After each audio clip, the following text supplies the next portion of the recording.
All right, hello.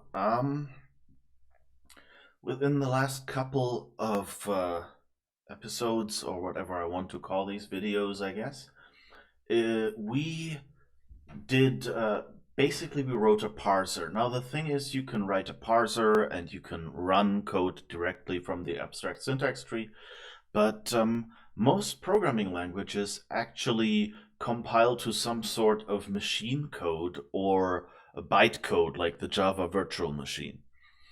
A bytecode is basically the same as machine code. Um, it is simply basically machine code for a processor that you've made up yourself and for which you wrote a program that pretends to be that processor in a higher level language. So really, everything you will learn today about writing a bytecode interpreter, a bytecode virtual machine, um, and well, a bytecode interpreter as well. That's basically the same. Um, but basically, all of that is applies just the same to machine code. So if you know assembler, then you can basically generate assembler if you want to. So how do you do that? Well, we have a plain, simple C program here. But so how does this work? Well, the thing is, every programming language at its end is really, really stupid, like assembler. So functions do not exist. Loops do not exist. So what does exist in a programming language? Basically, the only thing that exists are commands, one command after the other, and those get executed. So again, how does that work? Well, a command is really, in a machine code, is really nothing complex. Really, all it is, let's make a new class for that. Let's be tidy here. Um, so let's call this instruction. Um, so we have our class instruction here. So what does an instruction do? Well, instruction is a really stupid class, really. For one thing, you need to know what the instruction does. So we need some sort of opcode. Well, an opcode is really just a number identifying the instruction to do. So we should actually make that an enum. Um,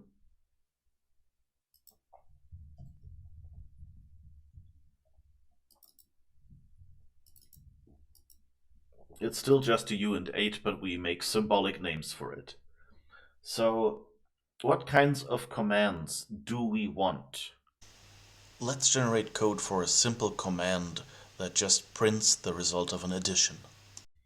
We might want a command add int, and we might want a command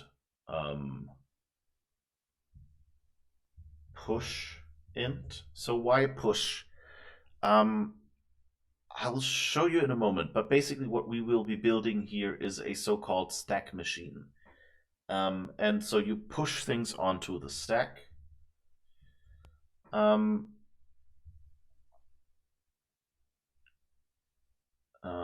Okay. And so that's all the commands we need for now. And then, in addition to the opcode, we might want to keep other data in this opcode, which depends on what kind of instruction it is. So first, we will pad out this first byte to 2 bytes, and then I guess we can put a uint16 for the second parameter in there. And so that means we have 4 bytes per instruction. That actually should be enough for us right now. Just as an example, you can do this arbitrarily we could just do 3 uint8s here. We could pack this all together whatever way we want. It doesn't really matter. This is just a struct we make up. The important thing is we can express multiple instructions in there, and we can configure them in some way with parameters. So you could define a different struct for each instruction and then use they all start with an opcode and then use them to decide what to do. But anyway, this is fine and is enough for us right now. So how do we now implement this? Well, let's say what are we calling bytecode interpreter 10 is the thing we print when it starts up. Let's add an extra new line before we flush it. And so now what do we do? Well, we have code to run. Usually that would come from a compiler or something, source code that gets compiled. We'll just create this inline right now. So we say instruction code.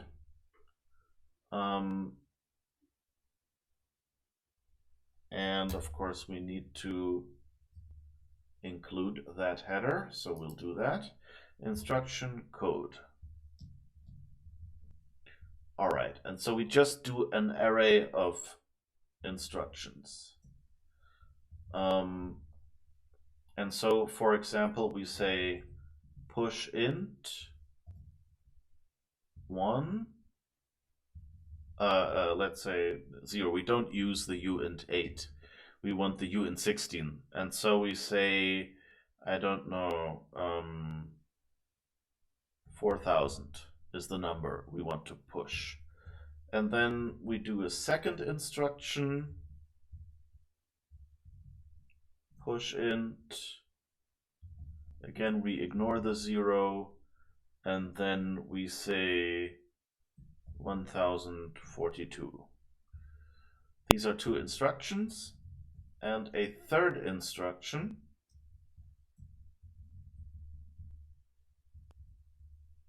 Oops, I forgot the comma, that's why it looks so weird.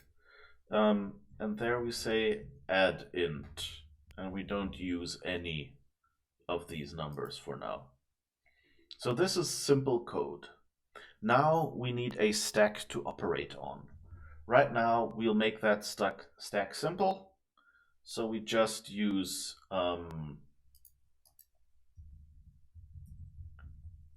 vector. And to make our code a little easier and shorter, we say using namespace standard here. Okay, so now we need our stack. I'll explain in a second what that exactly is, but it'll make sense in a moment, trust me. So we do a vector uint16 for now. Whoops, of course, _t stack. And now we will run the code. Oh, we need one more instruction just to make it easier, which is we'll add an instruction that is called exit. That's like the last instruction that will just tell us this is where the code ends. And actually, you know what, just because we want to be fancy,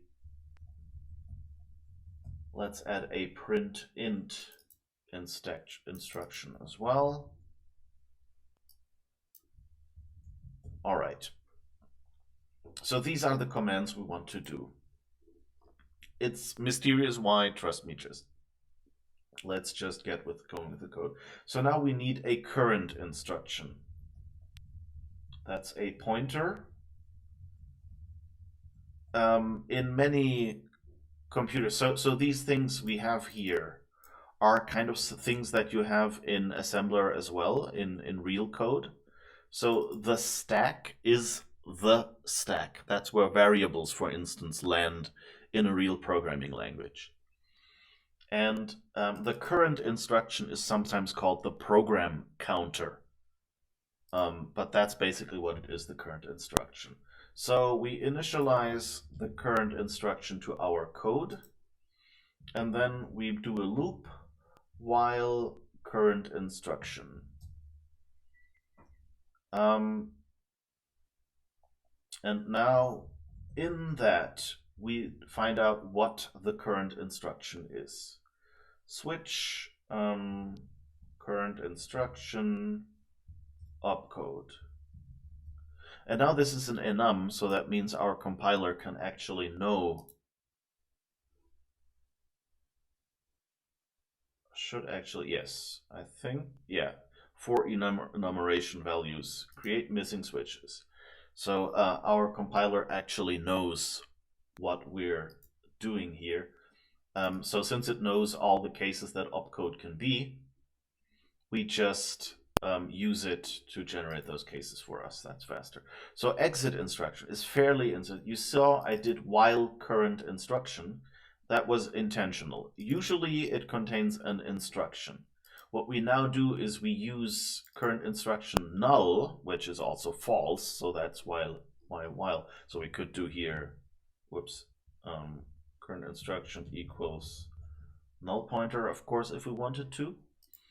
And so that's what we'll do. Current instruction equals null pointer. That's just our signal. I could use something else. I could use a specific Boolean or something, but it's fairly convenient because like current instruction being null is a degenerate case anyway. That would, like you couldn't do anything. You would crash accessing that on most CPUs. So it's perfect to reuse that.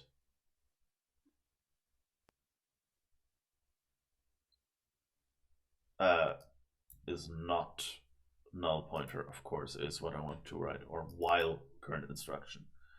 All right. And so that is how we exit in the end out of this loop. Now, push int, what does that do? Well, I told you we have a stack that we put numbers on. So what we'll do is here, stack push back. And so usually the stack is just raw memory, where we just start at one address and then remember the end of it, basically. It's a very simple thing in your CPU. Here we actually have a C++ vector as the stack, but it works the same way. So now P2, current instruction P2 is the uint16. So we push that. Totally makes sense that we would, that is what push int would do. Now, what does, for example, print int do? Well, it takes the last int off the stack and prints it. So we first say uint16 number equals stack back, stack pop back, and then cout number printed number. All right, fairly simple, but this is something we will commonly do. We will take a number of the stack and remove it from the stack. And the same thing is what we will do with addInt. You do the left hand side and the right hand side of the stack. And now what we do is we say stack push back left hand side plus right hand side. So this may seem a little weird a choice, but basically these are just our basic operations. So for example, common commands that you might do. Why is this one complaining? Oh, right, because we're declaring variables, so of course we have to give them a scope. Do that here as well. All right. So why am I doing this? Well, the thing is, in parsing expressions, I've shown you that basically we want one command after the other.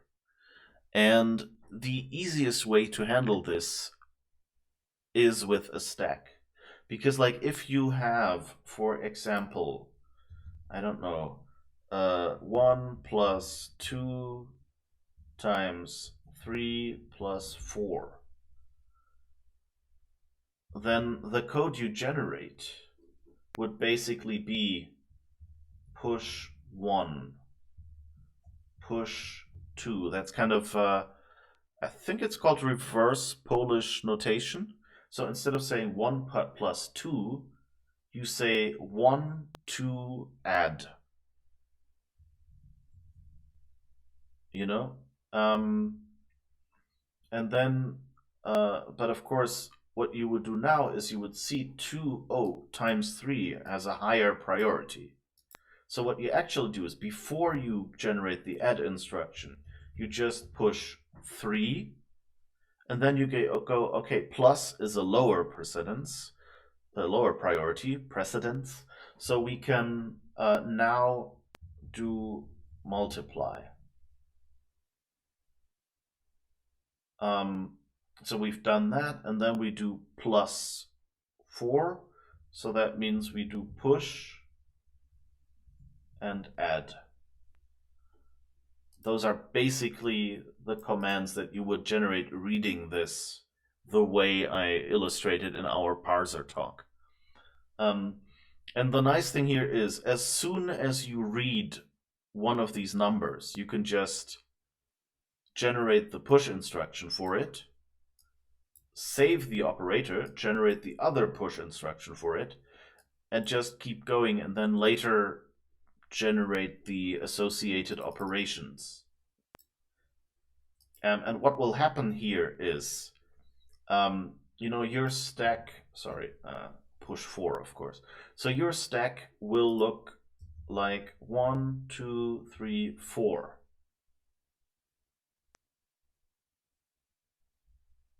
Or actually, no, it will look like 1, 2, 3. Then it will multiply. So it will take 2 and 3 off. And 2 times 3 is 6. So it will push 6 there instead. And then it will push 4. And then it will say add, and add takes 6 and 4 off the stack and writes in adding 10. And then it will do 1 and, you know, the last 2 again, 1 and 10.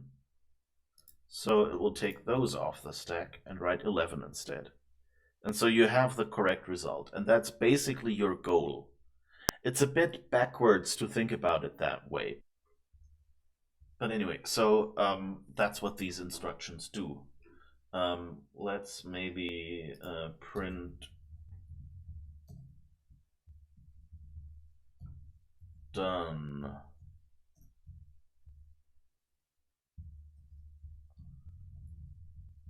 Here, so we have a good ending. And so this should be all the code we need, right? We have defined names for all the commands we are using. We have actually implemented the commands we want to use. And we can add to number by grabbing the last 2 numbers off this stack. So if we run this, what will happen? Oh, nothing. We will end up in an endless loop. And why is that? Well, we're always using current instruction. What we really want to do is, at the end of each instruction, we want to move current instruction by 1. So that is, remember, this is an array of instructions. So adding 1 to it means that the address pointed to is actually getting added the size of instruction to it once, like in an array, you know? like if you say, current instruction 0, that is current instruction.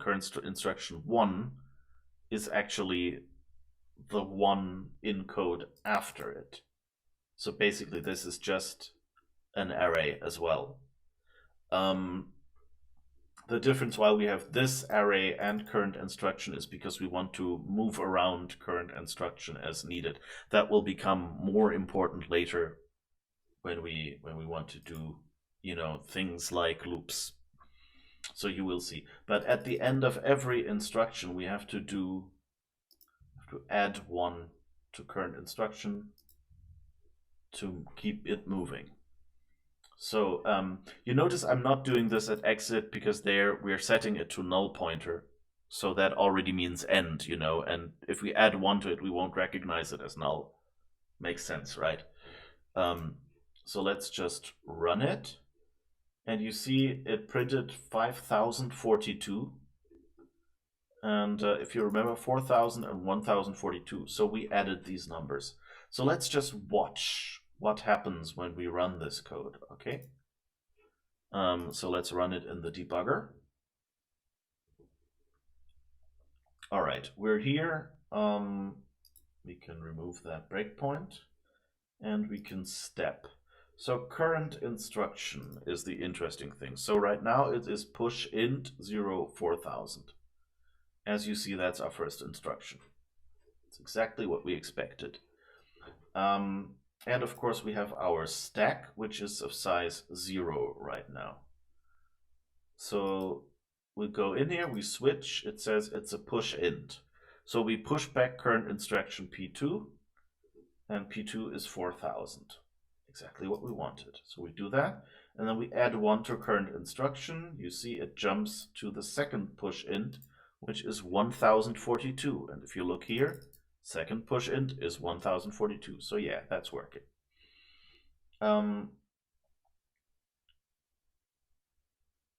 So now we go through our loop again. Its current instruction is not null because it's just the second instruction.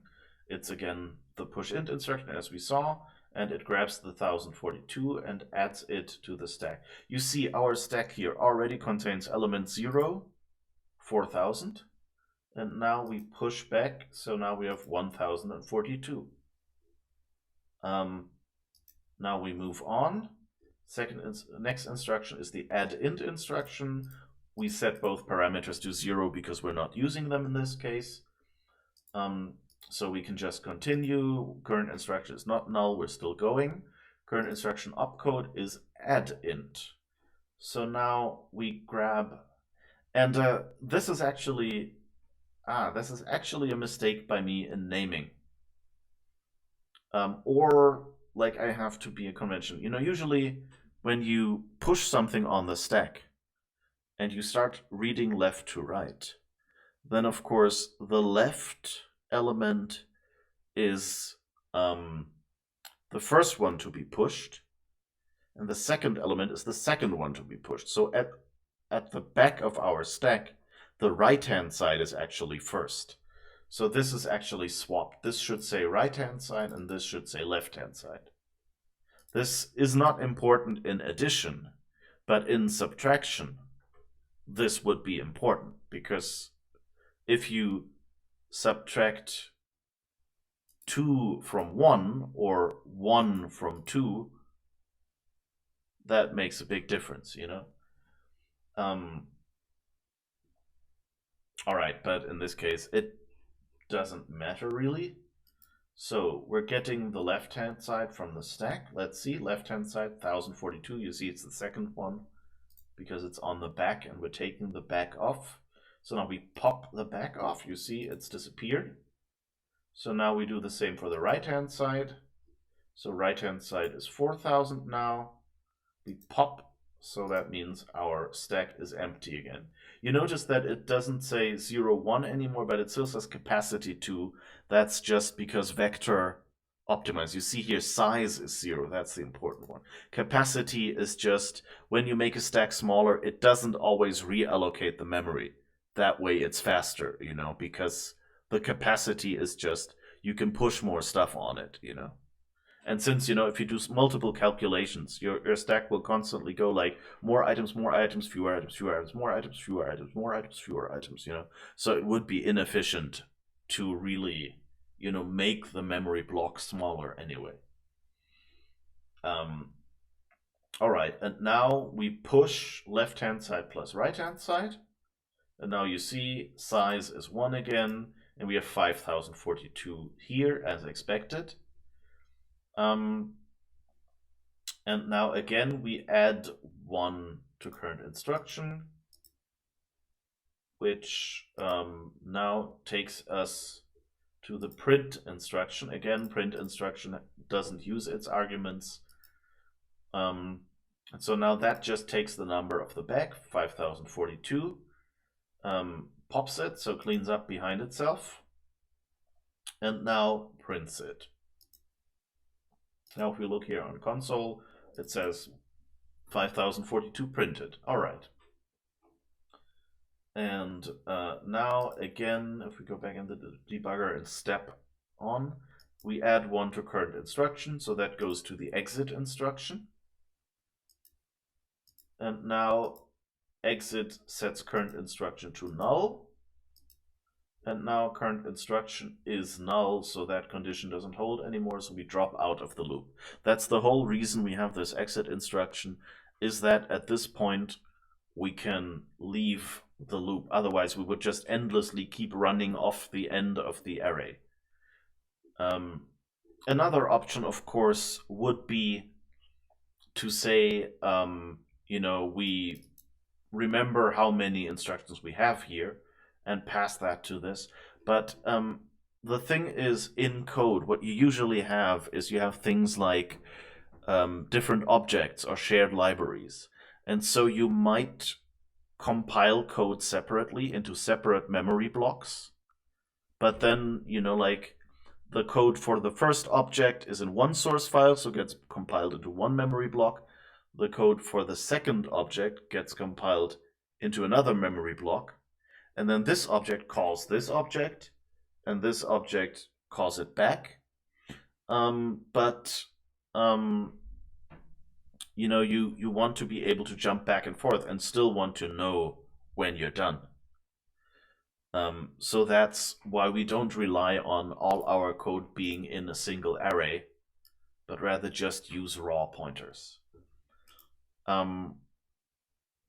And that means we need some sort of end indicator. Otherwise, we're screwed.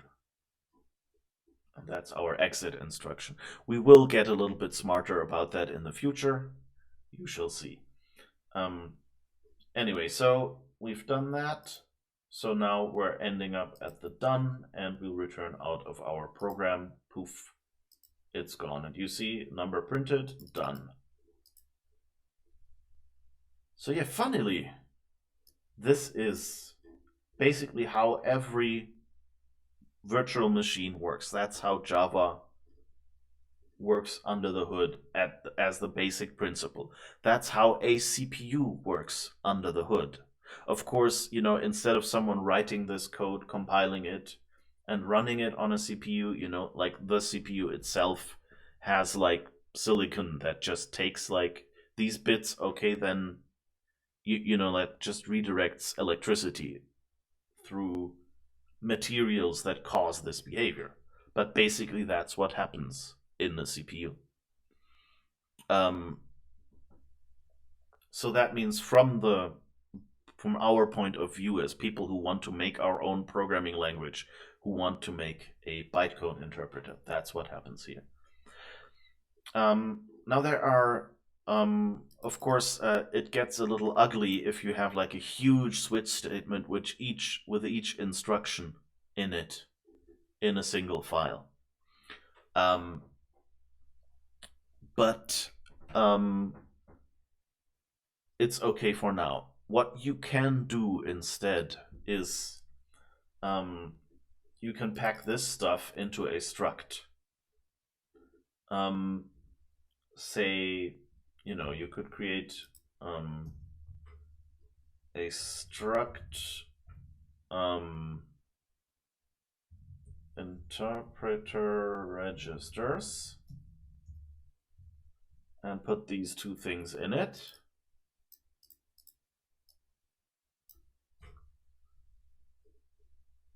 And then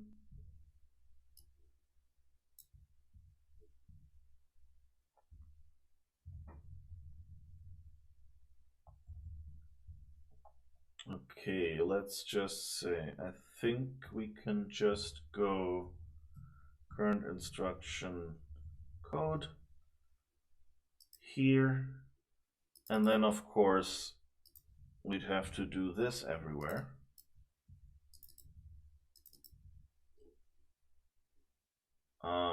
Same for the stack.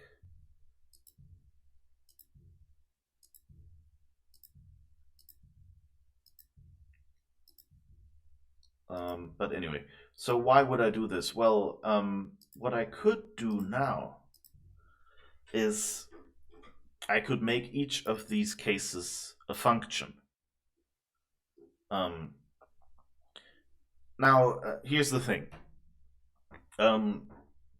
Of course, we're adding extra overhead here. Because if you think about a real CPU executes real machine instruction, and we're already one level removed, and we're implementing machine instructions using other machine instructions. So that's already one level of overhead.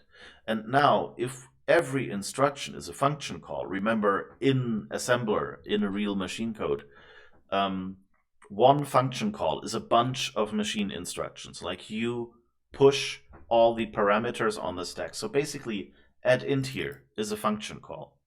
It's a function that takes 2 arguments on the stack. That's just how we defined it. And so we push 2 ints on the stack and then actually call the function. And then it does whatever this function does. That's what a function call does. So that means every function call in machine language, for example, for addition, is about 3 instructions at the least. And then if we now here use a function call to actually implement each instruction, that means this is 3 function calls to implement 1 function call. Now, function calls are crazy fast. But of course, since this is the foundation of a programming language, this means we will never be as fast as C, but rather we will be, like factor 5, maybe slower at everything we do. But for most bytecode interpreters, that doesn't really matter that much. And so what you can do is you can do simple instructions here directly and do others as function calls, and maybe make it inline your functions if you want to. But really, that's a performance optimization and things like that. But it really makes it easier to maintain this bytecode if you do functions. So that's what we'll do now. So first, we'll create a new file, and let's call it bytecode interpreter. All right. And now we put the registers in there for now. They might actually deserve their own file, but let's see. Okay.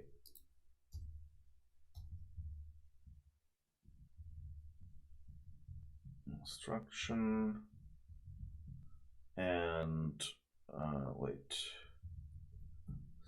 not standard exception, standard int. All right, it's called C standard int. All right. So we have this interpreter, and of course we need vector. And just to make it easier for us, let's create a namespace bytecode interpreter, like we've been doing for the past few projects.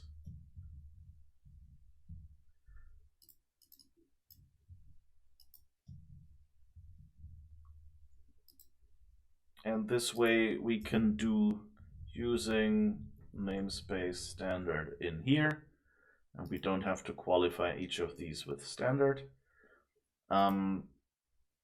That's fine. We can also tell it that this is a word we know and that's spelled correctly. Okay. So now we need a method run.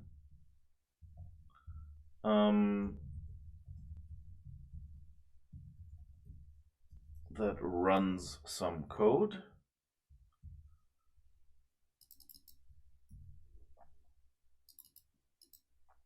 And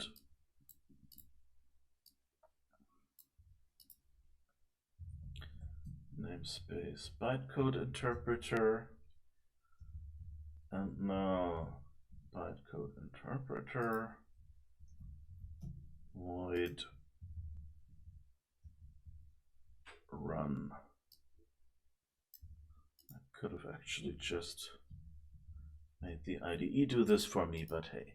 So everything we want to run goes in here. So, but now we'll rewrite this loop a little bit because we already know that we want to do function pointers. So we will do an array of function pointers. And so what does a function to implement an instruction look like? Well, basically, it's just a function, instruction function,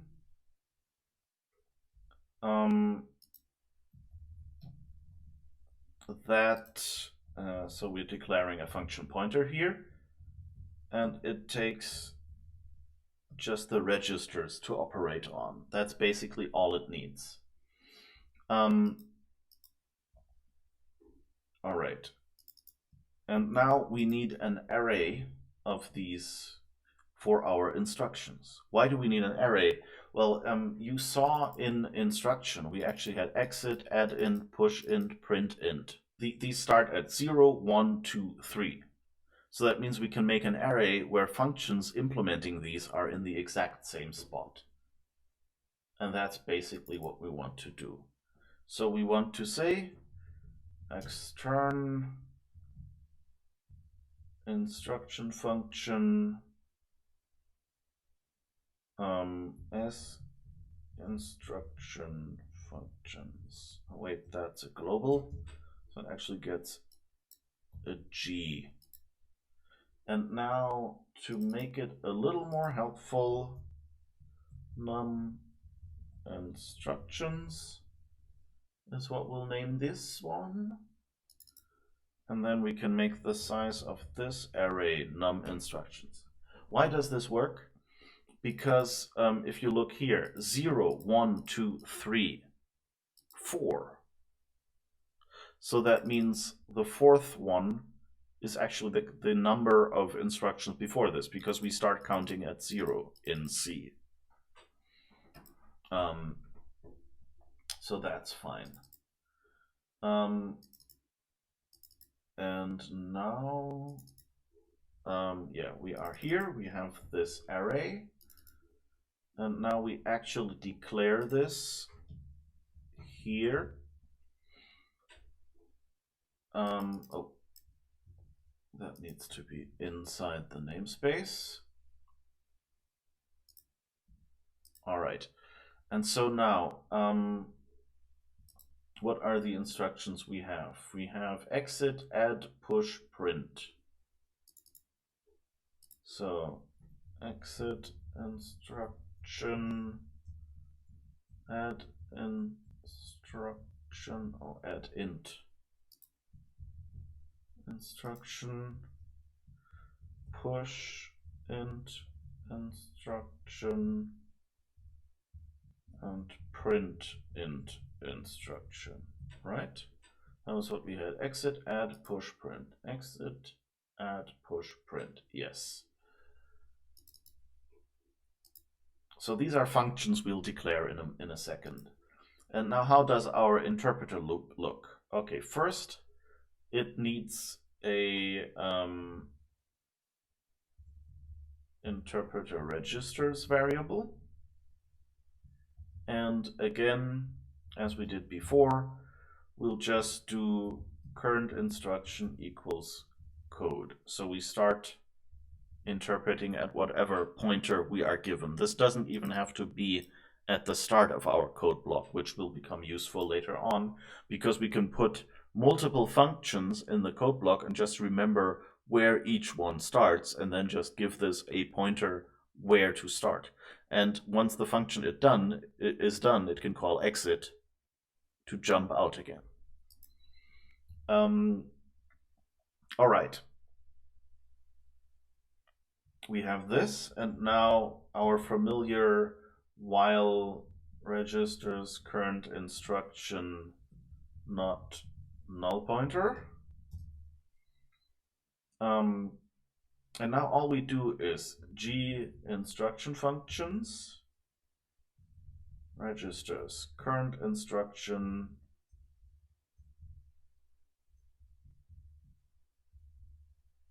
opcode. And now we call this function. So remember, we put a function pointer into this array, so it's one of these. And we give it the registers so it has something to operate on. This is our interpreter loop. It doesn't do anything more. It's really simple. And so adding new instructions is now just adding new entries to this array. Moreover, if you want to write an interpreter core that can be embedded in different applications and each application can add its own instructions. So for example, if you use it in a game, then maybe there might be a command to, like draw something to the screen. On the other hand, if you want to, and that might be built-in instructions in your virtual machine. Or creating a window. But for example, if you want to write a virtual machine, use the same virtual machine to run, text processing programs, you don't need that. So you don't have to add any of these. You can just have different instruction arrays. And it's just your compiler has to know which array this will be given. And then this would, of course, not be hard-coded here, but rather would just be a pointer, and then you just malloc an array. Or maybe it's a vector, and you just push back all the function pointers that you need. Something like that. That's the cool thing that you can do with this. All right, so now we need the actual instructions.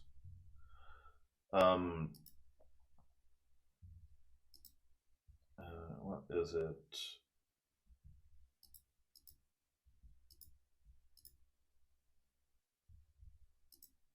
Ah, that's it. All right. Just had to remember. Wrong button. Okay, now I might have as well done that by hand. Oh, wait. All right. And now say, was it interpreter registers? So all these functions are the same.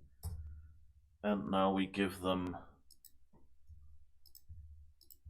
bodies. And of course, we also should make prototypes for these. Let's put them here for now. Again, as I say, like for expandability, You might have these in completely different files, but for our simple example, it's enough. All right.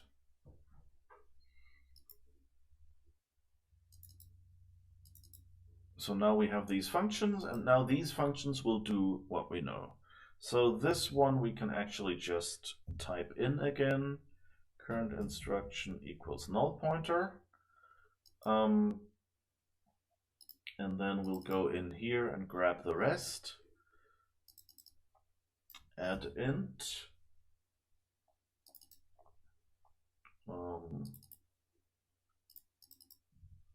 And remember, we can fix the right-hand side and the left-hand side while we're at it, so that it will actually add the way we want. And remember, it's important to advance the current instruction here.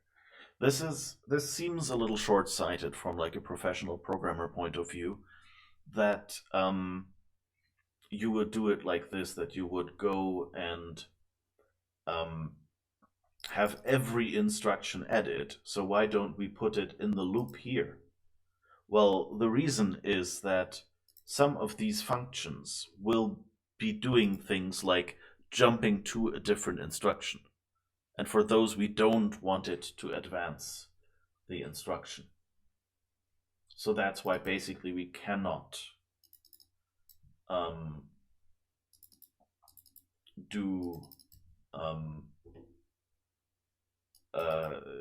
put the register's current instruction plus 1 in the same spot. Okay, and we forgot our using statement, because we don't want STDs all over our code. Actually,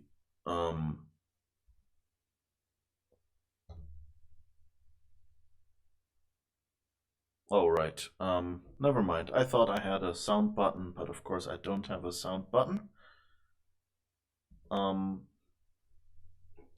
Never mind.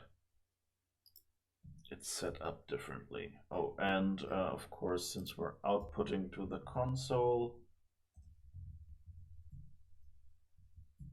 we need to include IO stream for this. Okay.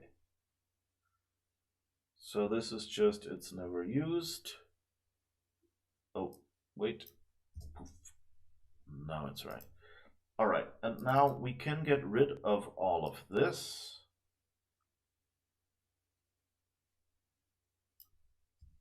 And actually of this as well. And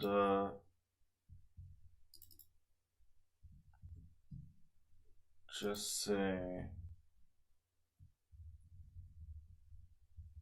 bytecode interpreter. Oh wait, we forgot one thing, and that is that this is a static method. And let's remind ourselves in here that it is static as well. C doesn't let you write static here, but I always find it useful to remind yourself which methods are static methods and the other ones are instance methods. All right. You could, by the way, make the instructions members of bytecode interpreter as well, if you wanted. Using namespace bytecode interpreter. Now it will work. And here we can just pass code. So this should basically have no effect on the result of running this program. I'll just do one more thing, add the namespace here that I forgot. Just so we're consistent everywhere.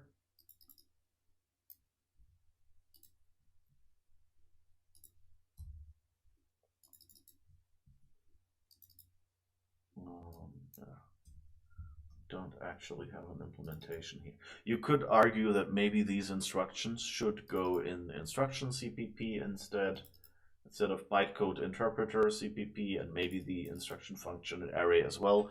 Do whatever makes sense for you. It does not matter to the compiler at all.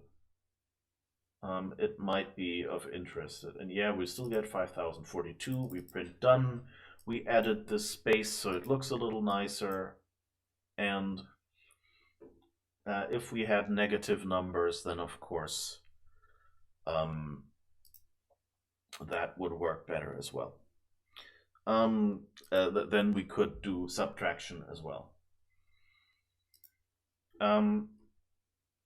But I'm not going to get too deep into the details of like what you could do. So here's the thing.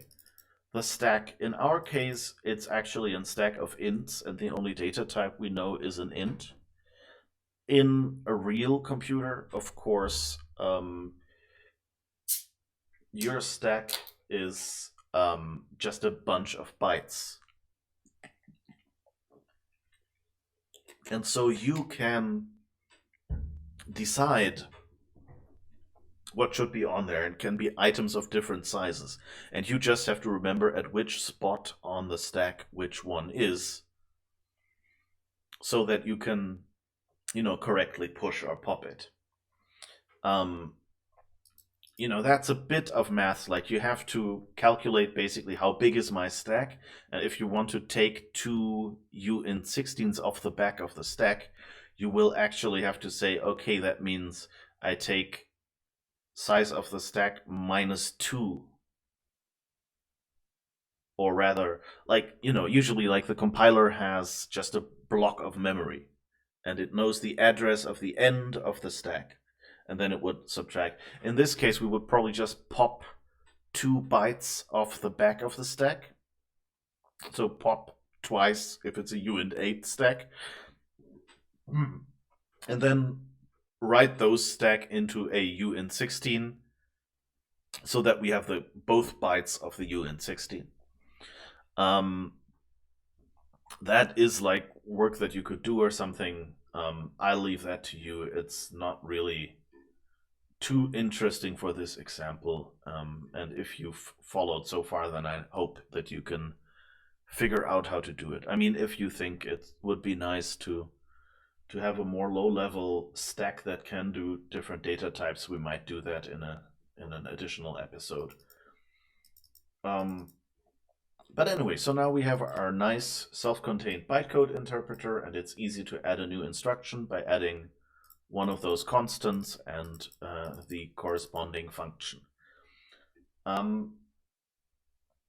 Good. So now what we want to do is we want to do a loop. So how do you do a loop? Well, the thing is, how does a loop work? Well, first, let's say we have a loop that says for x equals 0, x less than 10, plus plus x. We'll simply wrap our existing code inside this loop and express it as a simpler while loop, because that's easier to build code for. So we already have plus plus x, that is add int.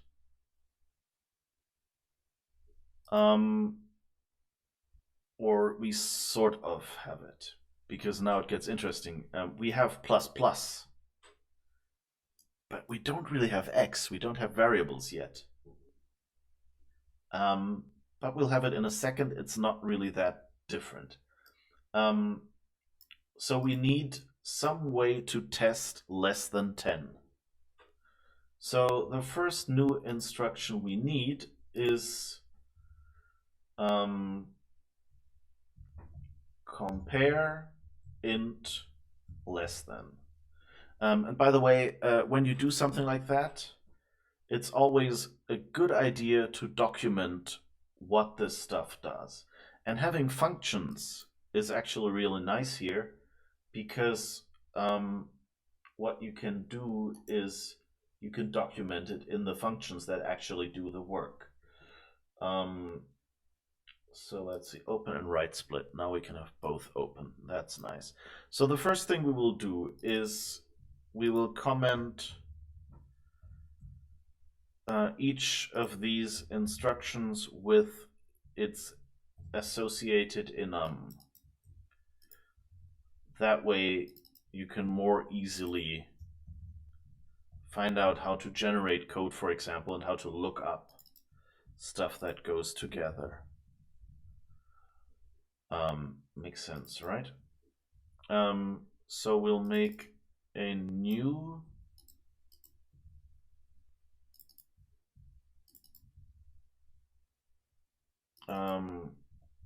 compare int less than instruction function. We can leave that stuff in there. Actually, we'll use it in a moment. All right. And add the function here. So that's the first thing we will have to code. So how do we do this? Well, first, again, what this does is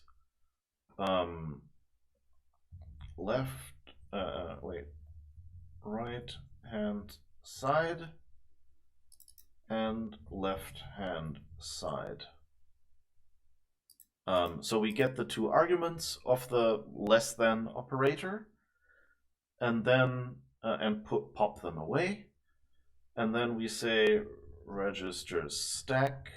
So that's basically the same as the add operator, just that instead of adding, we now go left hand side less than right hand side. And here it's really important that we get the left hand side and the right hand side correctly, the correct way around. Now, if you remember, in C, a comparison results in 0 or 1. So that means we can reuse our uint16 here. It's either 0 or 1. That's fine for us. Cool. So we have a comparison instruction now. What's the next thing we need? Well, we want to do a loop.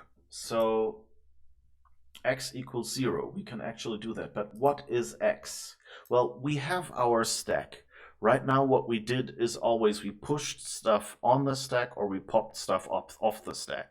And we only operated on the last two elements. But nobody said that we couldn't operate on an earlier element. So what we will add now are load and store instructions. And load int and store int. And now, what do these really do? Well, they're basically the same as push and pop, just that you can tell them what address to operate on. Oh, and we forgot the prototype for and less than. We should have that, of course. So we need we should probably be consistent and name this instruction in both cases. Okay. And now we say load int instruction and store int instruction. And so what load basically does is it pushes a copy of the number at the given address onto the stack. And store does the reverse. It pops the last number off the stack and writes it back to the address that we want. So load int instruction, store int instruction. All right. So let's take push int. And now you can get a lot fancier.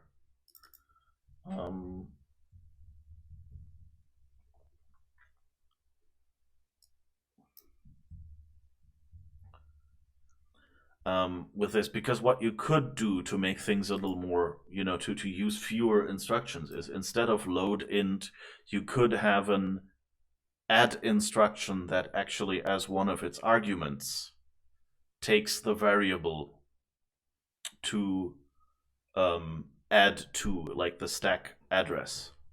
For example, what we could do is here, instead of popping from the back every time, we could say if param2 is like 100,000, then push or then pop off the stack or something, or push the result. Otherwise, use that number that is in there. All right, so load int. And so that means registers stack. And now we just say current instruction P2.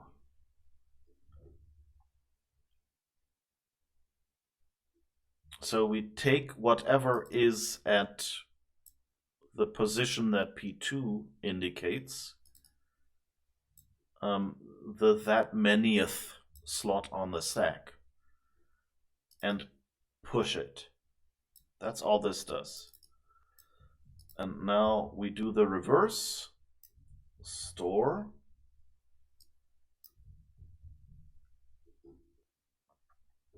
And so here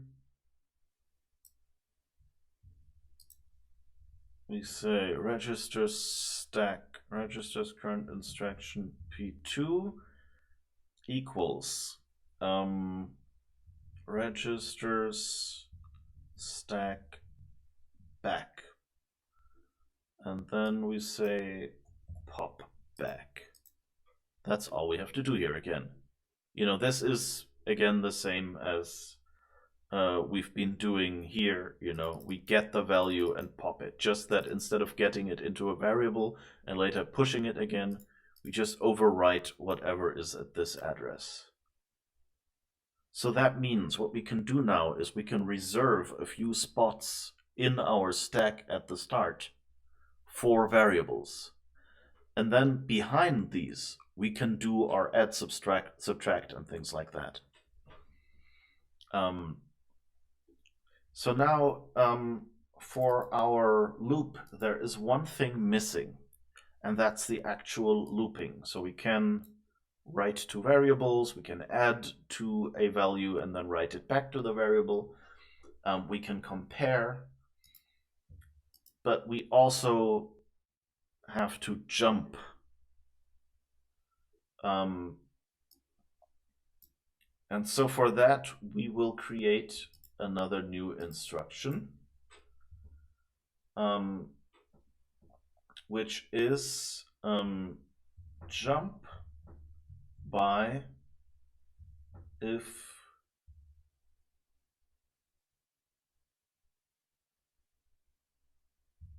one. Now I have to be careful, so I'll let you know what I'm actually planning to do. So if you think about it, a program would look, with a loop, would look something like this. First, we would push a value into x. In this case, we had a loop of 10.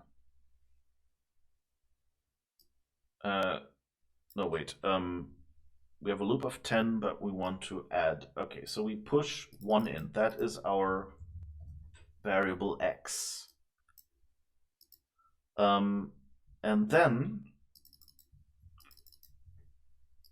we compare int less than. But of course we want to compare to x. We want to do x less than 10, the loop condition, right? So what we need to do is we need to load int 0. So load x onto the back of the stack. And now we need to push another int, which is 10, which is our maximum. Our number has to be less than 10. So we compare less than. So basically we load a 10. And then we do x less than 10. And now comes the important thing. If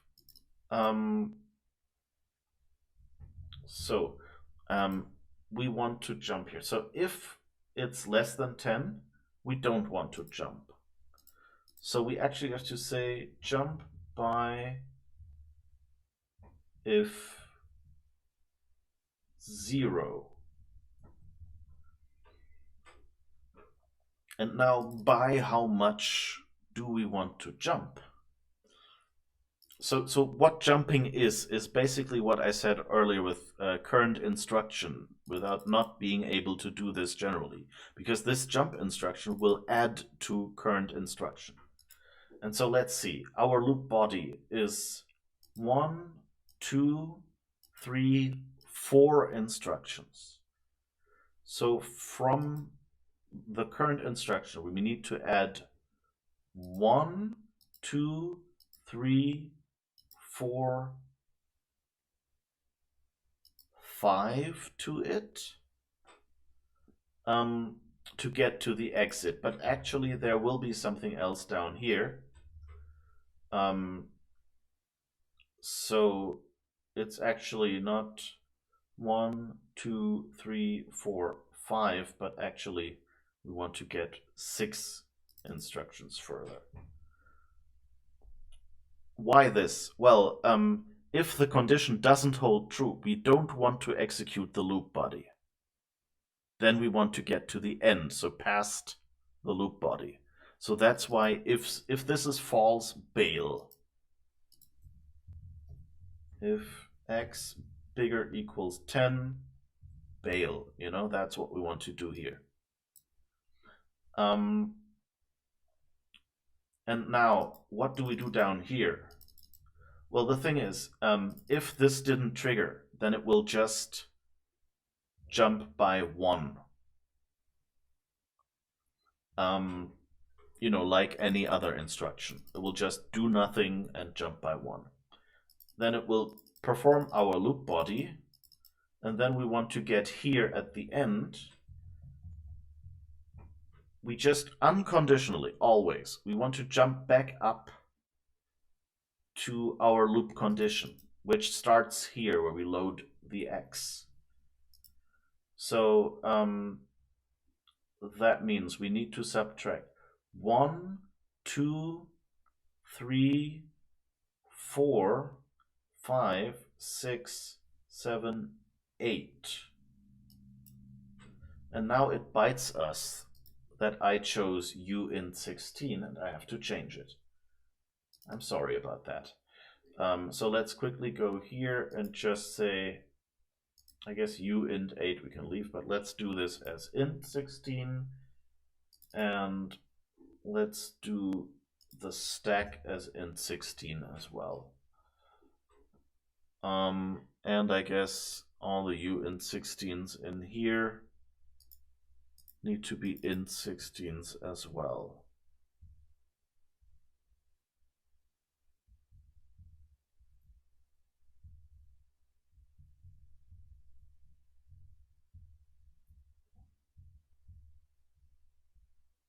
All right. But so that's basically what you need for a loop. We need a jump by if 0 instruction, not a jump by if 1, and a jump by instruction that just unconditionally jumps. But so 1, 2, 3, 4, 5, 6, 7, 8. Yeah, 8 is correct. All right.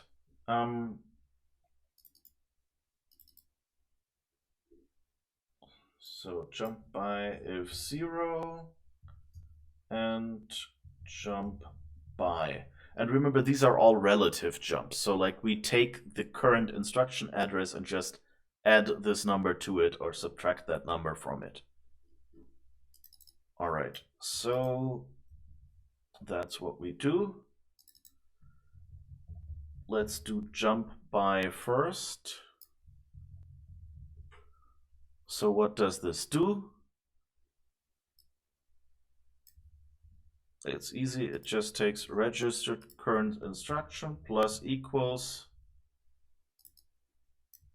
registers current instruction P2. But you know, like this gets evaluated and then this value gets stored in and only then this gets changed. So it using itself to modify itself is fine. All right. Jump by if 0. And so why is there a separate jump by if 0 and a compare int less than?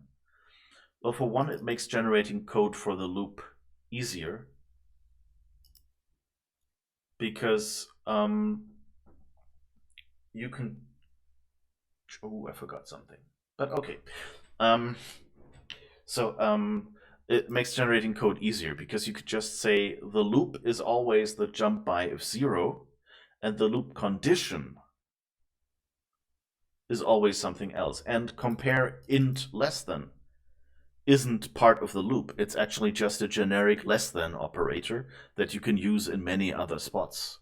You know, so that's why we have these two separately. Okay, now jump by if 0. What does that mean? So that means we pop a value off the stack. So this basically has only one parameter, the jump by instruction, which is, you know, if you think about it, like if you go with an if statement, it's always if one thing. Or what we're basically modeling here is not a for loop, but a while loop that does the same as a for loop, you know? So this is just the while condition. All right, so we have the condition, and now we go. If condition equals 0, else. Okay, so if it's 0, then we jump by. Otherwise, we just no op. We do nothing except we take the result of the stack, which is good because otherwise with each loop we get a new result and it would pile up. You know, we don't want that. So I've forgotten one important thing now. You see here store int is gray. That means nobody is using this constant right now. My IDE is smart like that. And that's because here we're actually never storing anything because we're never incrementing the loop counter. And that's what we have to do here at the end. We have to go again, load x. And then we add, we push what we want to add to it, which in this case is just 1. And then we basically say x plus equals 1, or rather it says x plus 1. And now we have to write this one back into x equals x plus 1. So that's just the x plus 1 from before, but you know, it's what we have to do.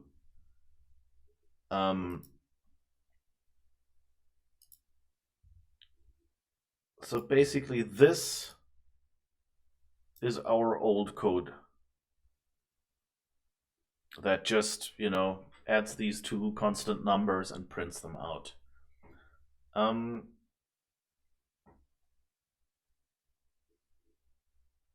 And this here is the rest. So now, of course, we've added a bunch of instructions. So we have to see, we're here. So plus 1, 2, 3, 4, 5, 6, 7, 8, 10 is where I want to go, because this is the first instruction after it, instead of 6. And now this one, the address is here, so 1, 2, 3, 4, 5, 6, 7, 8, 9, 10, 11, 12. So we have to jump back 12. All right, this should be good, you know? Loop back to condition. And so this exit is the end of the function. It's not part of the loop. Basically, the loops jump by if 0, like if the condition fails, just goes to the first instruction after the loop. That is what this basically should do. So this should be correct, but you know how it is. You write new code and you get everything wrong. So what I'm going to do is I'm going to run this in the debugger. We'll go here, set a breakpoint here, and start our debugger. Oh, and it doesn't compile. Oh, we don't have jump by if 0 instruction. Also, I just realized I didn't make prototypes for these yet. So wait, first jump by if 0.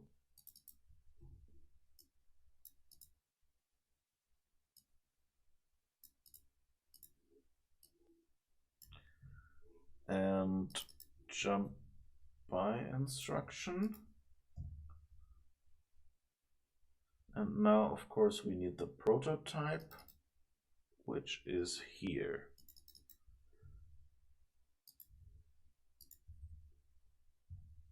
And this prototype. All right. Never forget those. There are ways to make it easier to not forget to add the function. All right. It compiled and we're here. So let's scroll up a little bit so you can see the debugger view. So we have the code here, and now we have one step, and we have our registers.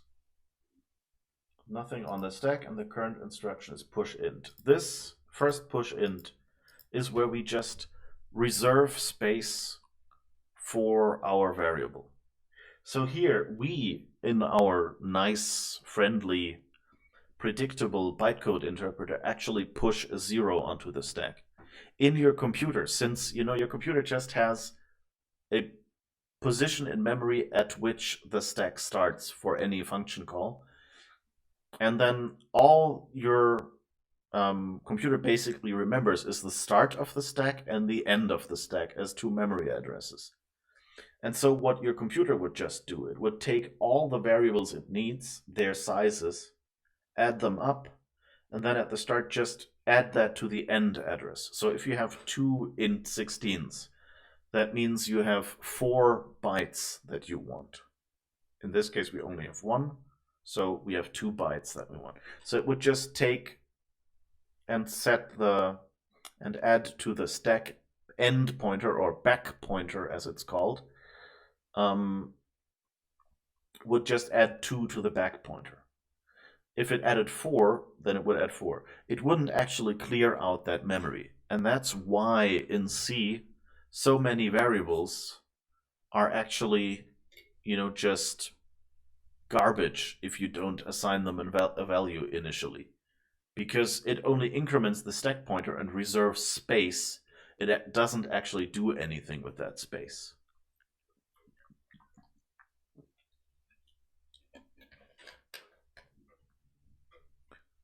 All right. So here we are. We are reserving space. So let's go in here and actually step into our function to see if it calls the right one. It calls the push int instruction function. Nice.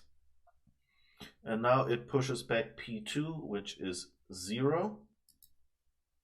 And now if we look at our stack, we have a 0 there. That's our x. We just set x to 0 and initialized it. Then it goes to the next instruction. That is load int from 0. So at this point, it's kind of pointless the first time through to load int. We would have already have it at the back of the stack. But of course, since all our instructions pop whatever they operate on off the stack again, we need to push an extra copy.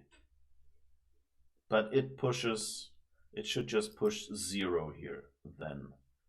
So let's see, loop, second one, step into load int instruction.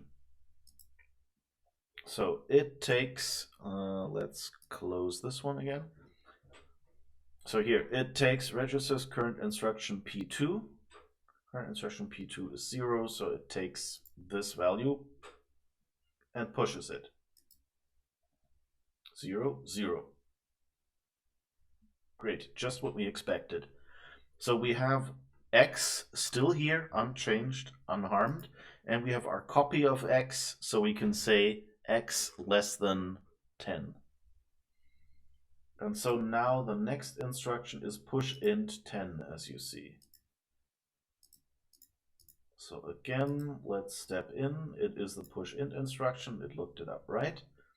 Now we push that one.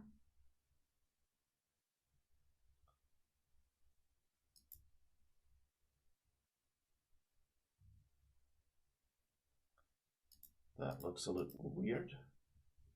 But it says 3. I think it's just the debugger being slightly confused here. Yeah, now it looks right. Okay. I guess the optimizer did something here, and that's why the stack displayed an update. So you see we have 0 and 10 on the back, which we need for our comparison.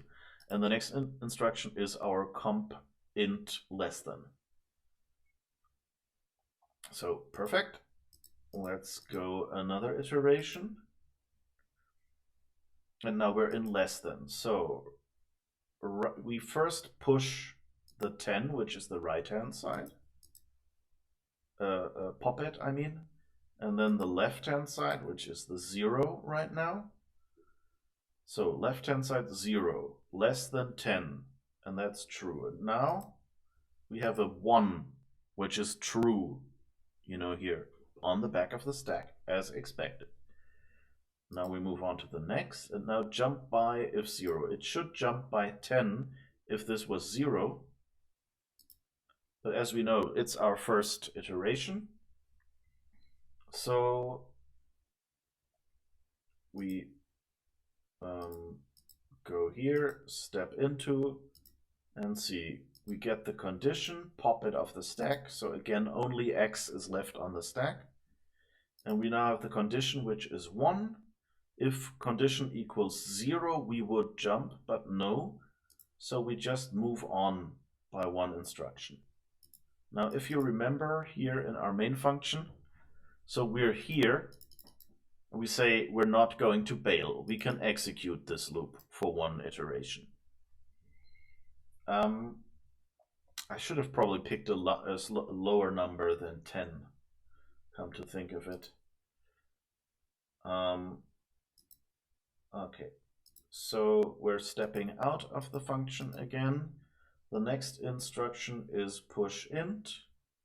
I'm just gonna let that run now because that's our inner code, you know. So we're pushing 4000 on the stack. We see 4000 on the stack. We're pushing 1042. You see that on the stack. And now we'll add the 2, which is 5042. And the next is print int. So it prints. Now we see printed 5042. That worked. Okay. And now we get to load int. So we're loading x now. Int at address 0. Here. Load int.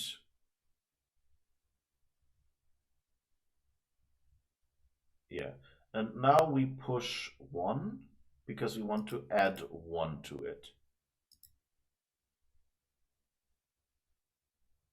And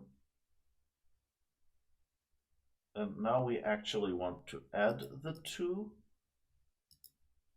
You see now the 0 disappeared again, and we just have the result, which is 0 plus 1 is 1. And now we store it back to address 0. So that means this 1 should disappear, and this x should now be set to 1. And it happened. So we just added 1 to x. That's what we do at the bottom here. We load, push, add, and store it back. And now the next instruction is jump by -12. So if all goes well, we should end up back at load int. So let's see, jump by -12. Load int, yes, that looks promising. And now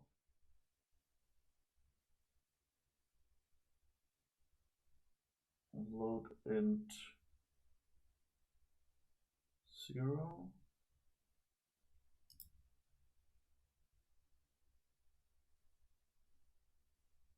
Yeah, right.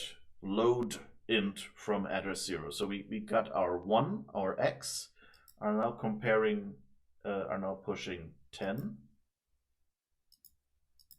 And now we can compare 1 to 10, not 0 to 10. So we see we're in the second iteration. So that all worked. So now it gets really boring because basically it will do this code 10 times. What we're interested in is basically the jump by if 0 instruction. And in particular, we're interested in when this actually gets the condition as 1. As 0, so it's no longer less than 10. So that's what we do. We'll just let it run now until we hit that spot. Okay. Poof. Okay, so now we're here, and now we should see 1, 2, 3, 4, 5, 6, 7, 8, 9, 10. You know, 0, 1, 2, 3, and so on. So we actually did 10 iterations of the same code. All right, our code works. And now it should add 10, coincidentally that's 10 as well, to the current instruction, which should get us to the instruction after the loop, which is the exit instruction, which it did. And so now we loop here. And now we get to the exit instruction and call that, yes, and set that to null, the current instruction. And now it sees, yeah, we're null, we're done. The code has run, we print done. Perfect. We just ran our first loop. Now that may seem, very complicated, but in the end, it's really just cobbling. I'm sorry that I said just, but in the end, it is cobbling together a bunch of instructions. It's, skipping code or going back to a spot in your code to do it again. And if you look at, the equivalent source code, basically this looks the same. Maybe I should just create a new file. Equivalent code.txt and open that in the right split, and then go back to this code and just write down what this code actually does. So a little simpler. So first, it basically says int x equals 0. That's what this first line does. Then it says while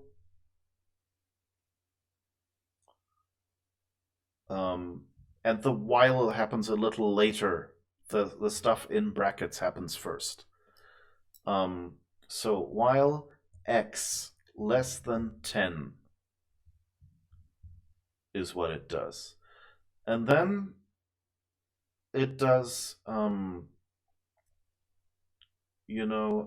it does 4,000 plus 1,042. And it basically does, sort of this. Just that, like our printf is simpler. It can only do numbers. But, it basically what it does is this.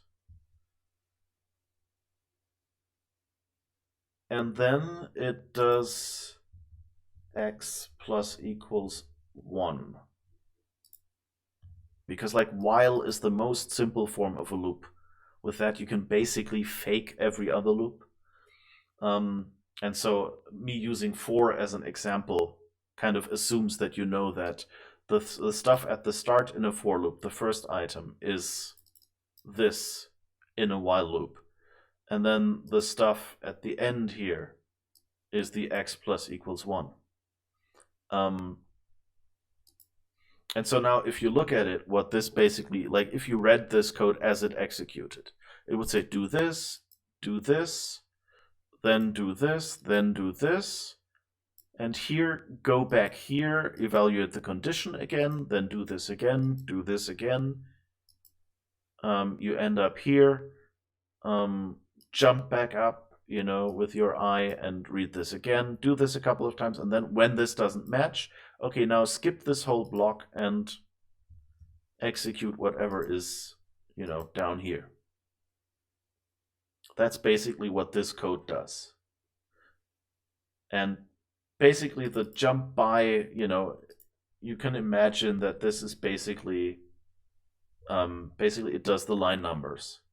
Just that since like each constant is its own line in our source code, we push, we load or push each int in this x smaller than 10, and then afterwards do the operation. So this is 3 lines alone here. So that's why it looks a little more complicated.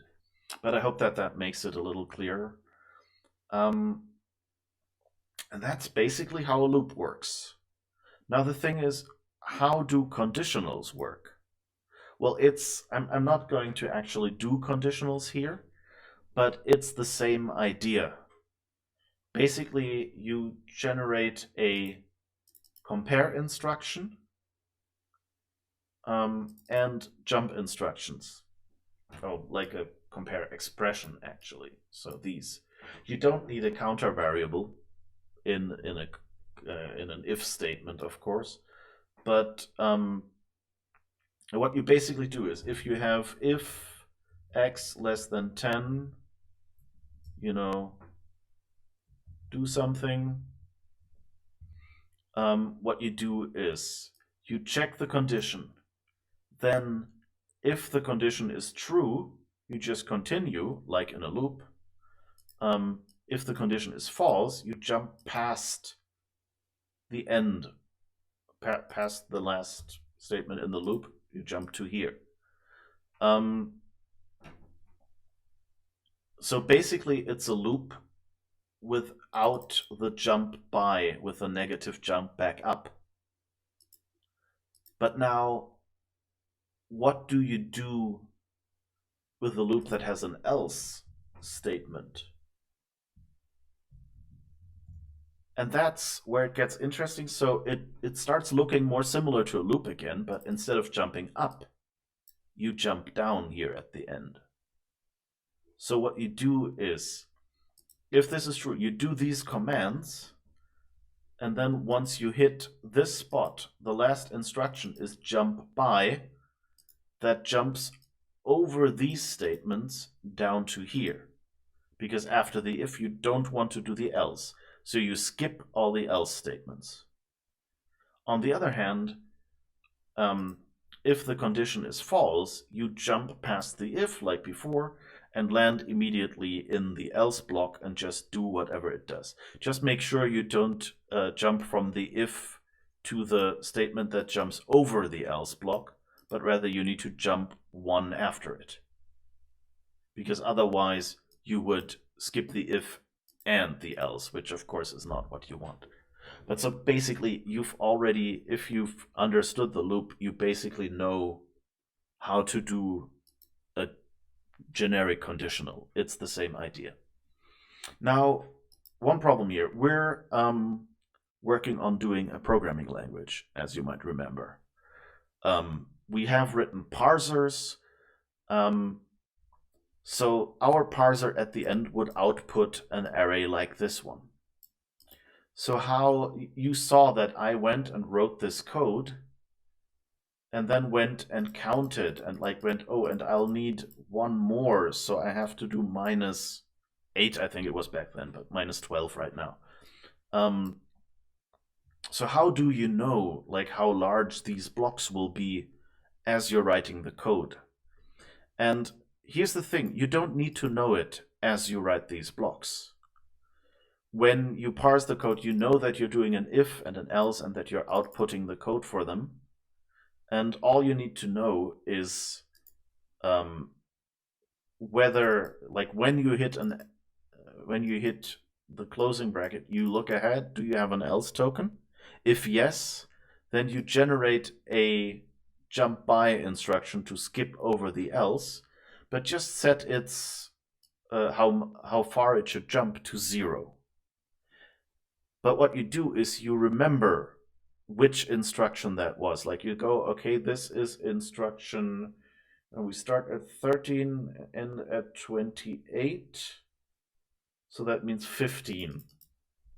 So that means you just remember the 15th instruction is the jump by for the else block. And once you've finished writing the else block, you know how large the entire block is. And now you can just go back in your array and say, okay, item 15, I'm pointing on the screen and you can't see it, sorry. Once you've hit this spot here, you go back to item 15 and replace the 0 with the -12 or whatever. So you might have some variables where you remember, okay, or not -12, but actually, 30. So you might have to remember, where did the else start in a variable? And then here at the end, you subtract that variable from the current size, and then you know, okay, it's this many instructions, so jump back, jump, I don't know, 10 instructions or however the call to bar, how large that is. Might just be one instruction call, So that's basically what you do, is you write them out with a 0, remember where they were, and at the end, when you know how large the block you've written is, you fill that one field in. And since, numbers are here, these are 2 bytes, so nothing changes size when you change that number. So you know exactly how many instructions they are. So basically, that's how your parser would then generate machine code, or in our case, bytecode. And this is how your parser does variables with loads and stores. So all of that works fine. Now, one thing I haven't really told you yet is how do function calls work? I don't think I'm going to actually code this, but I'm going to give you a quick explanation. So first things first, just calling a function is fairly easy because all you need is the first instruction of the function. So basically what you do when you compile code is, as you write out these instructions, you I have to really stop from pointing on the screen and use the mouse for it. You just remember the address of the function as you write out, or rather the number. So like in this case, it's 0 for the first function, and then the next function would be at 16 or something like that. So you remember that, and then you can just say, at the end, once you've written the entire array,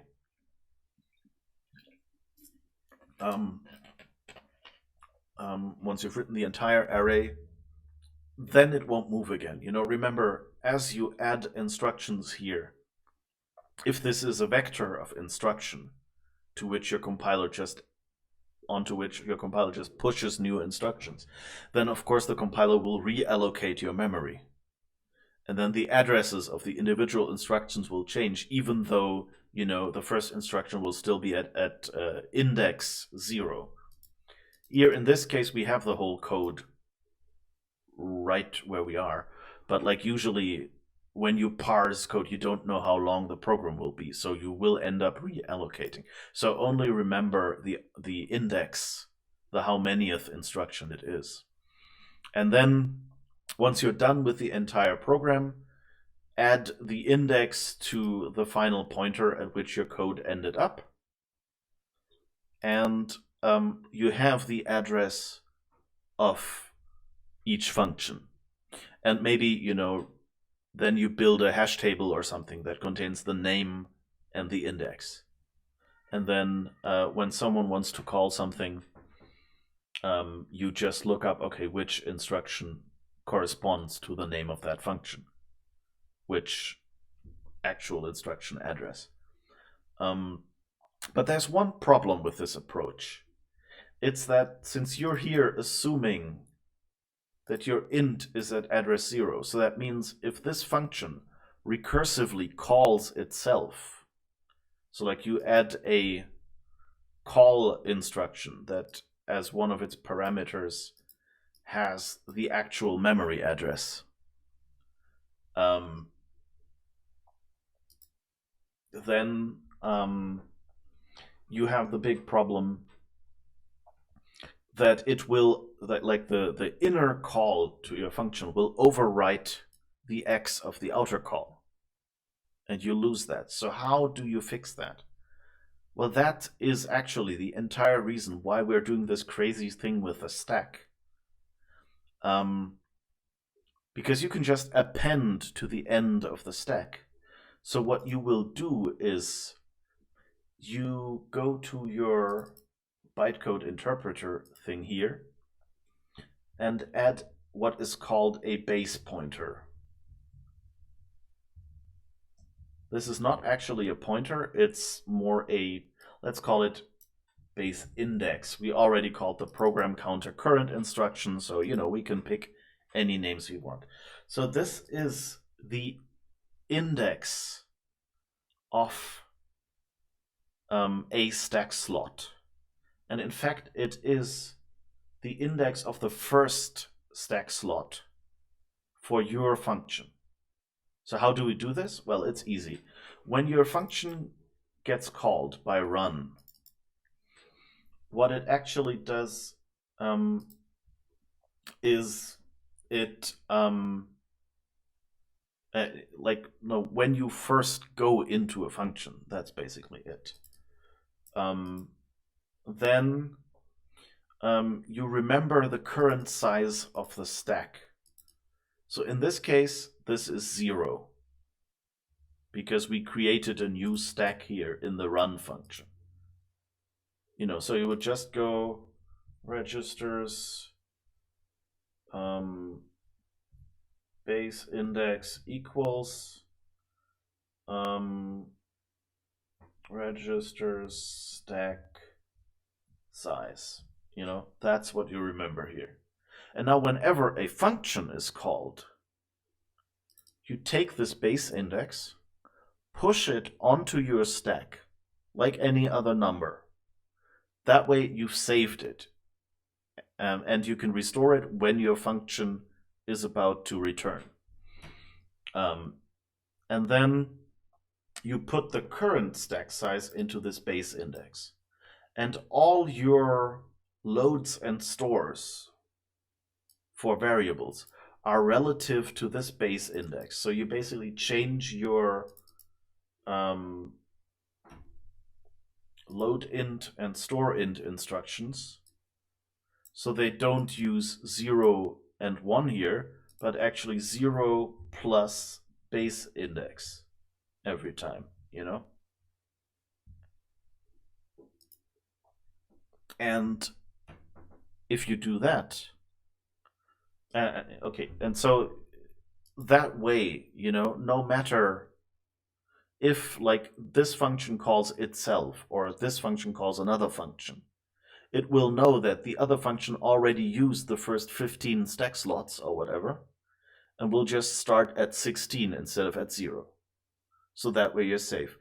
Now, when your function returns, so what would have been the exit in our example here, you use a different instruction, which is called return. And this return instruction, actually, what it does is it takes this, the base index off the stack again that you pushed there. And it also, you also have to clean up, of course. So like the x that we created here, that one int we pushed, you have to pop that again at the end of the function to be correct, So really, you should do pop and we don't have a pop instruction actually. Okay, but that's something you would have, and that just removes it from the stack again. Okay, makes sense? And that way your stack is empty and all that's left is the stack of the function that called you plus the base index that you just pushed. And so you take that base index and write it back into the base index register. So back into here, you just write it back. So that way you've saved it before your function ran, your function gets its own base index, can work relative to that, and then you restore it so that your calling function knows where, its caller ended. And that's basically all you do. Of course, one more thing, to be able to return from a function call, what you also have to do is remember the instruction after the function call. So remember, when foo is called, what it does is here you are at the instruction that says call foo. Then you go to the function foo, which is, like somewhere here. There is the foo. So you go down here, but now at the end of foo, you have to go back here. And then see, okay, it's the end of the if, so continue here. But like you have to go back here. So how do you do this? Well, that's the magic of the call instruction. Usually that's what you call the instruction that calls a function.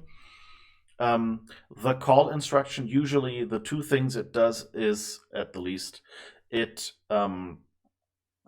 remembers, it pushes the current instruction +1 onto the stack and the base index. Then, it changes the current instruction to whatever function it's supposed to call. And that function is now happy. It has a base index it can work from, can add its variables, cleans up behind it. And then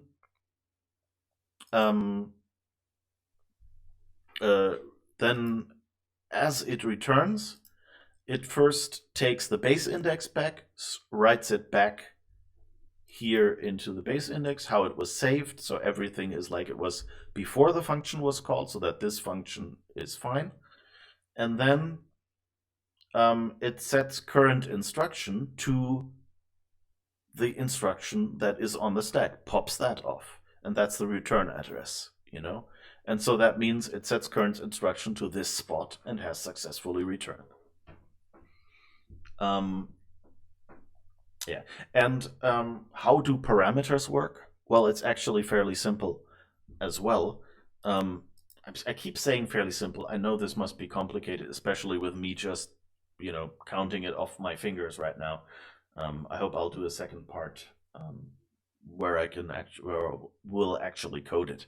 We'll see. But anyway, what you do is, before you call a function, you push all its parameters on the stack. Then you call the function, and now the function knows all my parameters, however many it takes, it knows how many it takes, are relative, are before the base index.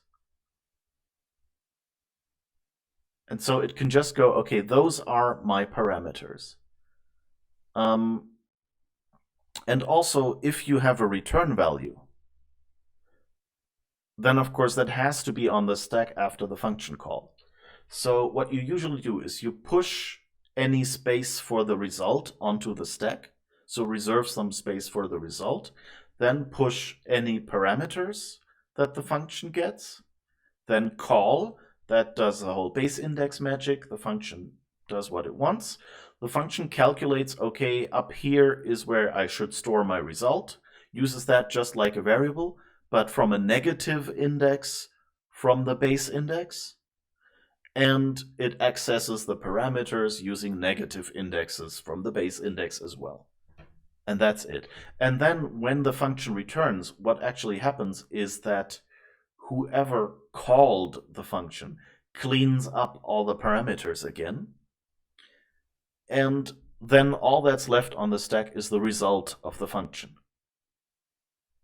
Clever, isn't it? Because that way you have all your parameters. And to make it even easier, what you usually do is you push parameters backwards. That's especially useful in languages where each stack slot is the same size, like here, where we just understand int 16s. Because that means if you want to get parameter 2, you just say base index -2.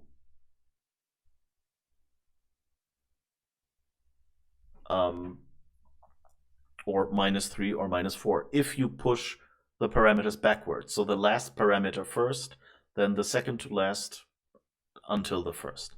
And this is one of the reasons why C has some weird behaviors. Like if you call printf and you have two numbers, so like, %d, and one is ++x, and the second is ++x. There is no guarantee which order these will actually run in. Since some, push stuff on the stack, they would go, this would take x from, 0 to 1, and this would take x from 1 to 2, so you would print 2, 1. On the other hand, not all CPUs use the stack for all parameters. Some have some built-in registers, is what they're called. So like base index, but they are for actual values. And so if you pass like 3 ints, then they're passed in register int1, int2, int3. And so in that case, it might actually do them in the right order and say register int1 gets 1, register int2 gets 2, and then they're executed forward. So it totally depends on like how large a number is, for instance, because some only have registers for int16s and not for int32s or something like that, you know, just because they're fixed in size. So that's why in C never do this is actually forbidden in C. Like the compiler doesn't complain, but like the compiler is allowed to do anything. But basically, this is a very hurried in the end, I'm sorry for that, overview of how you would write a bytecode interpreter for a virtual machine. I hope it's been useful for you. If you have questions, suggestions, or whatever, I have a Discord. I will try to remember to put the link under this YouTube video. Also, you can find the link on my Twitch site as well, which you can just find linked over there.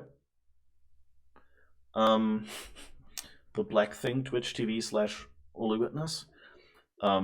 If you go to that page, there will also be links. Might have to click the about or my name and then about or something like that. But anyway, yeah.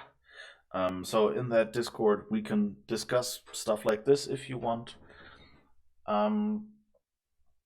You can also leave comments under this video, of course, if you want to have just, you know, short feedback or something.